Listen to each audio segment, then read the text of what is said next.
क्यों शिवजी ने कामदेव को भस्म कर दिया था और क्यों कामदेव जो गॉड ऑफ डिजायर है एक किसी फॉर्म में ना रहकर भी हर फॉर्म में हम सबके अंदर है, और क्यों इस आज के दौर में hyper sexualisation in the entire content business, Hollywood, Bollywood, social media, अतरंगी कपड़े पहन के लाइक्स ले आना, इस सब के प्रभाव से कैसे बचना चाहिए ताकि हम अपना प्लेजर एंजॉय तो कर सके लेकिन हमारा प्लेजर हमें ड्राइव ना करे, और जो हमारी काम ऊर्जा है वो काम वासना बनकर ना रहे पर काम शक्ति बन जाए।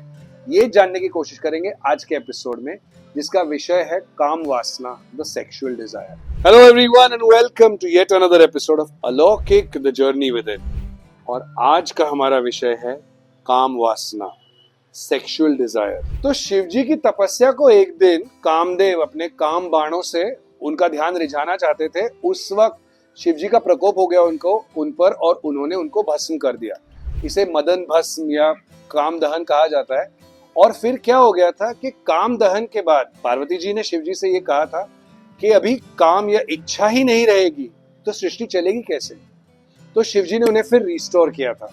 ये एक बड़ा इंटरेस्टिंग सा किस्सा है। इसकी शुरुआत करते हैं काम वासना के बारे में जानने की और उसके आध्यात्मिक सिग्निफिकेंस को समझने की। तो दोस्तों, हुआ यूं था कि तारकासुर नामक एक राक्षस को ब्रह्मा जी का वरदान था कि उसके मारने के लिए जो समस्त देवी देवता है अभी वो उसको मार नहीं सकते हैं। और उस वक्त सब लोग शिव जी के पास चले गए थे। शिव जी उस वक्त तप कर रहे थे और उस पर्टिकुलर जो वरदान दिया था ब्रह्मा जी ने, उसका तोड़ यही था कि किसी भगवान की संतति, शिव जी की संतति उसको मार सकती, लेकिन शिव जी तो तप में थे। तो तब सारे देवताओं के कहने पर कामदेव ने अपने जो काम के बाण हैं, जो डिजायर के उनके बाण है, द लव एरो, वो शिव जी पर उन्होंने चला दिया था। उनके 5 तीर होते हैं, वैसे सब मिल के आए थे वो। और उस वक्त उनकी शिव जी की तपस्या भंग हो गई और उन्होंने अपने प्रकोप में अपनी तीसरी आंख खोली और कामदेव को भस्म कर दिया। तो ये मदन भस्म के बाद अब इसके कई सारे वर्जन्स हैं। हमारी हिंदू मान्यताओं में हर कहानी के अलग अलग पर्सपेक्टिव से वर्जन्स होते हैं, बट जो मुझे सबसे लॉजिकल लगता है वो ये है, उस वक्त पार्वती जी और शिव जी का जब डायलॉग हो रहा था उसके बाद में, तब पार्वती जी ने उनसे ये कहा भी था कि अगर आपने काम को ही, डिजायर को ही मार दिया है तो ये संसार आगे चलेगा कैसे। तो उस वक्त पार्वती जी के रिझाने पर, समझाने पर और उनसे प्रसन्न होने के बाद शिवजी ने कामदेव को रिस्टोर किया था अपने, लेकिन एक ऐसे फॉर्म में जिसमें उनका कोई फिजिकल फॉर्म नहीं था। तुम्हारा पति कामदेव हमारे तीसरे नेत्र की ज्वाला से भस्मीभूत होकर भी मृत्यु को प्राप्त नहीं हुआ है। वो हमारी कृपा से पुनर्जीवित हो चुका है।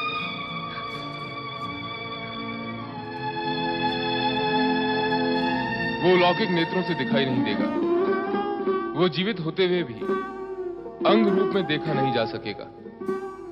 वो अनंग हो चुका है। मनमत, अब वो सशरीरी नहीं, अशरीरी हो चुका है। जो उनके साथ रति थी, उनकी पत्नी, उनके साथ कामदेव अभी भी मौजूद है, लेकिन उनका कोई फिजिकल फॉर्म नहीं है। He is like a gush of wind. काम या डिजायर जो हम सबके मन में, हमारे अंदर होती है, वो वैसे ही है।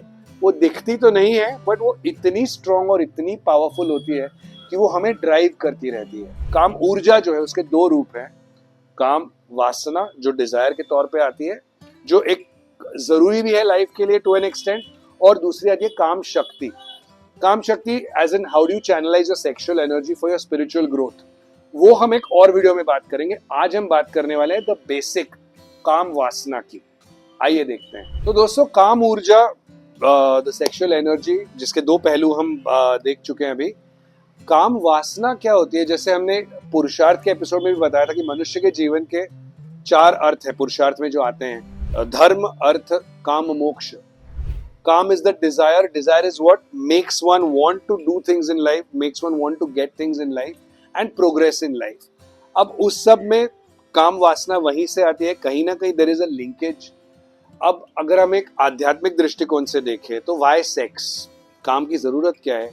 तो इस सृष्टि को चलाने के लिए प्रजनन होता रहना चाहिए, पीढ़ियां आगे होती बढ़नी चाहिए, उसके लिए सेक्स का निर्माण किया गया है। अब इसी चीज में ये क्रिया करने में अगर उसमें प्लेजर नहीं है तो लोग करना नहीं चाहेंगे। आप खुद ही सोच लीजिए जो क्रिया है उसमें the pleasure is what drives it, the rest of it is a very weird kind of a process if there is no pleasure. तो इंसानों को वो करते रहने के लिए, प्रेरित करने के लिए उसमें प्लेजर या डिजायर डाली गई है। ये सृष्टि का एक स्पिरिचुअल पर्सपेक्टिव है on why there is pleasure as a part of sex. तो जैसे जैसे समाज आगे बढ़ता रहता है, आगे पीढ़ियां आगे बढ़ती रहती है, कल्चर इवॉल्व होता रहता है, ये कहीं ना कहीं pleasure which is a by product actually of the real function of काम और सेक्स टेक्स ओवर। और उसका जब एक आप जो आपके सेंसेस उसके अधीन हो जाएं अगर, तो कहीं ना कहीं हम धर्म का मार्ग छोड़कर अधर्म की तरफ जा रहे होते हैं। So now if you look at it, जो सेक्सुअल डिजायर्स हैं वो सबके अंदर होती हैं, उसकी वजह से एक there is a motivation to do something, you are attractive, someone else finds you attractive, want to get into that particular act, move forward, build a life. But if that's the only thing that you want to do, then you're not necessarily serving the purpose of taking the society forward. जो पुरुषार्थ में जैसे हमने देखा था, धर्म, अर्थ, काम, मोक्ष, काम का भी एक सिग्निफिकेंस ये जो इमोशंस से जुड़ा हुआ है, डिजायर से जुड़ा हुआ है, समाज की रचना, सृष्टि का निर्माण, सृष्टि का जो एक तरीके का एवोल्यूशन है, उस सब में योगदान होना चाहिए। अगर आप सिर्फ अपने pleasure and your own sexual desires में ही फंसे रहोगे तो आप आगे बढ़ नहीं पाओगे। इसीलिए एक आध्यात्मिक दृष्टिकोण से अगर हम देखें तो इस काम वासना को नियंत्रण में लाना, इस काम वासना को एक कंट्रोल करना जरूरी हो जाता है, ताकि हम धर्म के मार्ग पर, अच्छाई के पथ पर चलते रहें। तो जैसा हमने देखा, sex has two aspects to it, pleasure and purpose. We need to ensure that the pleasure, while the pleasure has to very much be there to serve the purpose, the pleasure cannot take over the very purpose. और मैं इसको एक judgemental तरीके से नहीं बताना चाहता हूँ, एक डिस्क्लेमर भी दे देता हूँ कि मैं अपने विचार बस शेयर कर रहा हूँ जो मेरे एक्सपीरियंस रहे हैं उसके हिसाब से।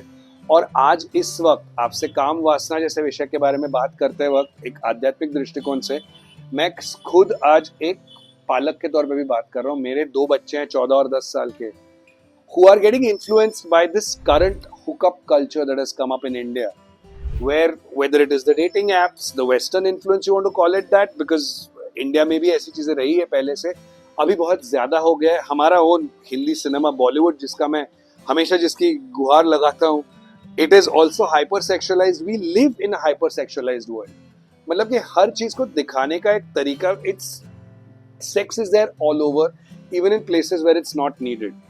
तो young minds जिनमें obviously there's a hormonal sort of an imbalance going on, or rather a hormonal formation that's going on, they don't know what's the right path, they tend to get carried away, because pop culture में भी यही दिखाया जाता है, sex with one person is a problem, multiple sexual partners होने चाहिए, try करना चाहिए, swipe left, swipe right, ये वाला जो एक culture आ गया है, which again it's not that it's not been there ever, but धीरे धीरे ये और प्रोनाउंस होता रहा है।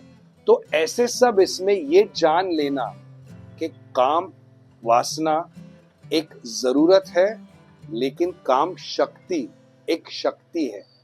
आपको वासना से, जरूरत से शक्ति पे कैसे पहुंचना है, ताकि आपकी आध्यात्मिक प्रोग्रेस जो है, जो ग्रोथ है आपकी, वो आप अच्छे से नियंत्रण में लाके कर पाओ और आगे बढ़ पाओ।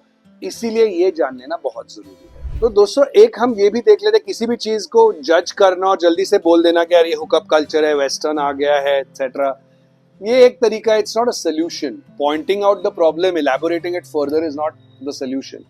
सोल्यूशन के लिए अगर हमें जाना है तो एक ये सोचना जरूरी है that why is it that so many people are wanting to get into casual sex, and it's not that earlier generations haven't felt that, but today we live in a time where there is too much importance given to our own expressions all the time. और मैं खुद अलौकिक के जरिए आपसे ये कहता रहता हूँ, आप खुद को सप्रेस मत कीजिए, एक्सप्रेस होते रहिए।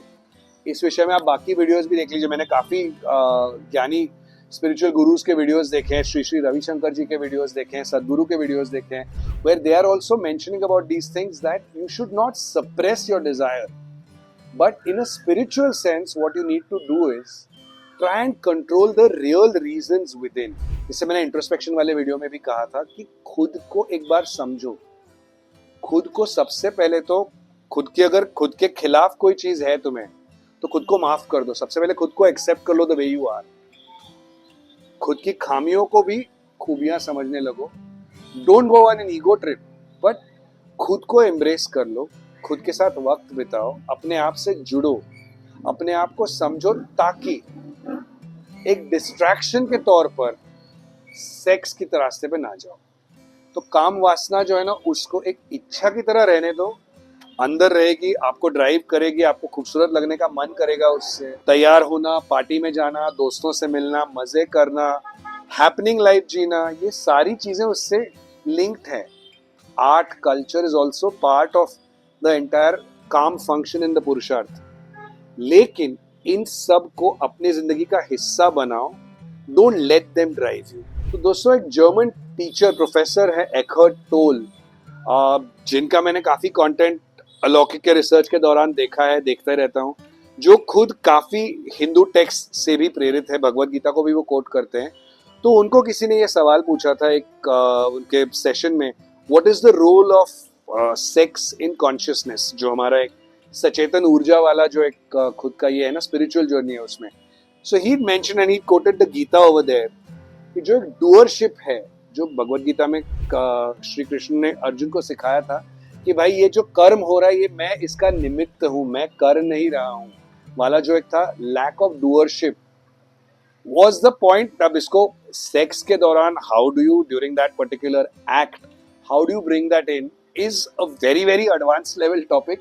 बट कहीं ना कहीं इसका एक मतलब यही होता है दैट आप उस डिजायर से, क्योंकि डिजायर सबको होती है और ये बड़ी अच्छी डिजायर भी है because you feel pleasure with it, तो उसके अधीन ना जाके, एक उसको एडिक्शन ना बना के, एक नॉर्मल लेवल ऑफ बैलेंस, एक level of grounding, not to get carried away with it, ये रख के अगर आप करोगे तो that's being aware of what you are doing, being in the conscious state while you are doing it is the most important thing. Because ये एक बहुत मूलभूत पॉइंट है, बहुत फंडामेंटल पॉइंट है जब आप काम वासना से काम शक्ति में ट्रांजिशन करने वाले हो। और काम शक्ति के बारे में मैं थोड़ा और पढ़ के उसका वीडियो बनाने वाला हूँ कुछ ही दिनों में। Will talk more about it, how to channelize your sexual energy for your spiritual growth. So if you are in the awareness, if you are just observing everything while in the act, such that the pleasure doesn't drive you, yet you feel the pleasure. थोड़ा सा ये सुनने में heavy और odd लगता है, but धीरे धीरे समझ के प्रैक्टिकली इसको अपने लाइफ में एम्बाइब करने के लिए, सेक्स जैसी इतनी इंपॉर्टेंट चीज, काम वासना हम सबको ही ड्राइव करती है रोजमर्रा की जिंदगी में, अगर हम उसमें स्पिरिचुअलिटी ब्लेंड कर पाए तो एक अच्छे तरीके से हम स्पिरिचुअलिटी को और ज्यादा क्लोजली एम्ब्रेस कर पाएंगे। एंड दोस्तों, काम वासना डिजायर में ही वैसे भी आर्ट फॉर्म आ जा रहा है, तो बॉलीवुड के तो कई सारे रेफरेंसेस है। आज 2 पॉइंट्स पे बात करेंगे। एक तो जो हाइपर सेक्सुअलाइजेशन का कल्चर आ गया है, ये मैं आपसे कुछ चंद इमेजेस शेयर कर रहा हूँ यहाँ पे। मेरे बचपन में जो गाने आते थे विज़-वी जो आज गाने आते हैं, जो करिश्मा कपूर का एक इमेज देख लीजिए और कृति सनन का इमेज देख लीजिए, उस वक्त I wasn't allowed to sing और consume that song as openly, whereas ये कृति वाला जो गाना है, it's part of a family viewing in my house today. Similarly Salman Khan का ओ जाने जाना एंड एनिमल में जिस तरीके से रणबीर कपूर पूरे ही तरीके से ही विदाउट वेयरिंग एनी क्लोथ्स वाला जो सीन है, there is a clip called the nude scene from Animal on YouTube that one gets to see. So कहीं ना कहीं एक हाइपर जोन में जा तो रहा है बॉलीवुड, तो इसको कहीं ना कहीं हम एक लिमिट के बाद, इंडस्ट्री है, लोग अपना प्रॉफिट मेकिंग के लिए बैठे हुए हैं जिम्मेदारी के साथ साथ। और ये अमूमन it's easy to blame, it's a soft target, but 1950 से ज्यादा एक्सप्लिसिट 60s में था, फिर 70s 80s करते करते आज एक चरम पर पहुंच गए हैं हम लोग। तो एज ऑडियंसेस ये हमारा भी जिम्मेदारी होती है कि हम थोड़ा सा व्यूअर डिस्ट्रीब्यूशन रखें और हम समझे कि जो दिखा रहे हैं वो एक प्रेजेंटेशन है। रियलिटी और इस इल्यूजन और अपनी रियलिटी में फर्क समझ के अपनी रियलिटी को एम्ब्रेस कर लेना हमारे लिए जरूरी है। ये बॉलीवुड से हमें एक्चुअली सीखना चाहिए, बिकॉज वो एक इंडस्ट्री है, वो एटलीस्ट उस इल्यूजन को, उस सपने को हमें जीने देती है। और जहां तक काम वासना की बात है, अगर आप देखोगे तो एक हिस्टोरिक ट्रोप रहा है कि एक विलन को अपने डेन में फंसाकर, हीरोइन ऑब्वियसली विद हर मोहिनी अदाएं एंड एवरीथिंग, कहीं ना कहीं उसकी काम वासना ही उसके अगेंस्ट काम करने लगती है। और इसके कई सारे गाने हैं, almost all of the item songs showcase that. But in सब में जो मेरा एक पर्सनली फेवरेट गाना है और which actually tells you the power of काम वासना। It's from a film called Victoria number 203, 1972 की फिल्म है, जिसमें सायरा बानू जी एक्चुअली रंजीत जी को इस गाने में ये कह रही है कि थोड़ा सा ठहरो।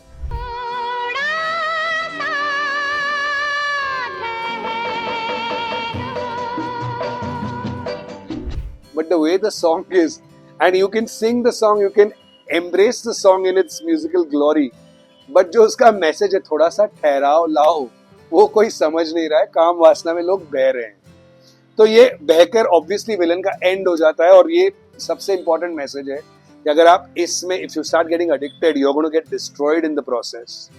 तो नियंत्रण के साथ देखिए, एंजॉय बिल्कुल कीजिए, लाइफ में प्लेजर की कमी कभी भी नहीं होनी चाहिए, और उसको हम एक थोड़ा सा अवेयरनेस, कॉन्शियसनेस एंड रिस्पॉन्सिबिलिटी, ये तीनों का तड़का लगाएंगे ना, तो वो और भी ज्यादा हेल्दी हो जाएगा and it will be more pleasurable actually. But anyway, that was the video guys. अगर आपको अच्छा लगा है तो प्लीज हमें बताइए आपको कैसा लगा। लाइक, शेयर, सब्सक्राइब, कमेंट्स में बताइए कैसे वीडियोस आप देखना चाहते हैं, कंटेंट आपको कैसा लग रहा है। कोई भी चीज करते वक्त माइंडफुल रहिए कि आप उस चीज को कर रहे हैं, वो चीज आपको नहीं ड्राइव कर रही है, और इस बात के भी माइंडफुल रहिए कि उसका करने का डूअरशिप आपका नहीं है। तो ये बैलेंस है, मल्टीपल बैलेंसिंग भी सुनने में बहुत ऑड लगता है, but if you start calibrating the levers, आपका दिमाग ऑटोमेटिकली, मन, दिमाग और आत्मा एक साथ आ जाएंगे। वो करने की तरफ जाइए, अपने आप से जुड़िए, खुश रहिए, आबाद रहिए, अलौकिक देखते रहिए, अपने आप से जुड़िए गाइस। Thank you.